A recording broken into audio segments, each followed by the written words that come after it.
নমস্কার সবাইকে। আজকে আমি আপনাদেরকে রামলাল ও তার পরিবারের গল্প বলবো। রামলাল হচ্ছে গ্রামের একজন বড় ব্যবসায়ী। তার ব্যবসা শহরেও ছিল।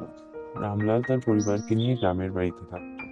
তার পরিবারে ছিল তার স্ত্রী রাধা, ছেলে রাজা ও মেয়ে রিমি। রামলাল তার মেয়েকে খুব ভালোবাসতো। রামলাল তার মেয়ে ছোট ছিল বলে তাকে খুবই যত্নে বড় করছিল। রামলালের খুব প্রিয় ছিল তার মেয়ে। তো একদিন রামলাল তার মেয়ের সাথে বসে এমনিতেই গল্প করছিল চা খেতে খেতে। তার স্কুলের পড়াশোনা কেমন চলছে, টিচাররা তার সাথে কিভাবে ব্যবহার করছে, ফ্রেন্ডসরা ভালো আছে কিনা, এইসব নিয়ে গল্প করছে।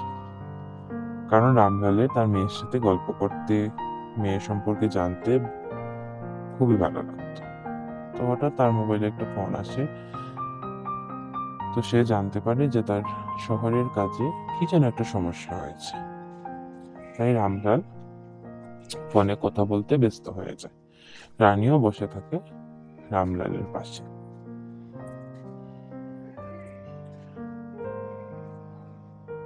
তখন রামলাল তার স্ত্রীকে বলে যে আমার শহরে যেতে হবে একটা কাজে, তুমি এখানে বাচ্চাদের খেয়াল রেখো, রিমিকে ভালো করে দেখে রেখো, ও তো এখনো ছোট, আর রাজাকেও দেখে রাখো।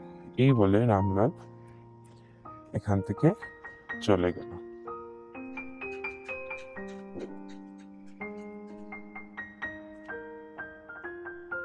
রামলাল এখান থেকে গিয়ে তার ব্যাগ প্যাক করে যাচ্ছিল। তখন রানী বলল, বাবা তুমি আমার জন্য লাল রঙের চুড়ি এনো। তো রামলালও ঠিক আছে বলে এখান থেকে চলে গেল। তার কয়েকদিন পর রামলাল আসলো।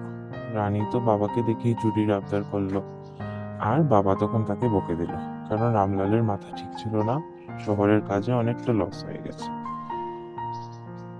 রানী বাবার বকুনি খেয়ে কাঁদতে কাঁদতে ওখান থেকে চলে গেল। তো রানী ছাদে চলে গেল। ছাদে গিয়ে ছাদের মধ্যে পা ঝুলিয়ে বসে রইল, কারণ তার খুব মন খারাপ ছিল। তখন তার মা পেছন থেকে ডাক দিল, রানী, এই রানী, কোথায় তুই? তাড়াতাড়ি আয়। এই কথা শুনে রানী উঠতে যাবে, তখনই পা ফসকে নিচে পড়ে যায়। নিচে পড়ে তার মৃত্যু হয়। তখন চিৎকার শুনে সবাই বাইরে এসে দেখে রানী মারা গেছে।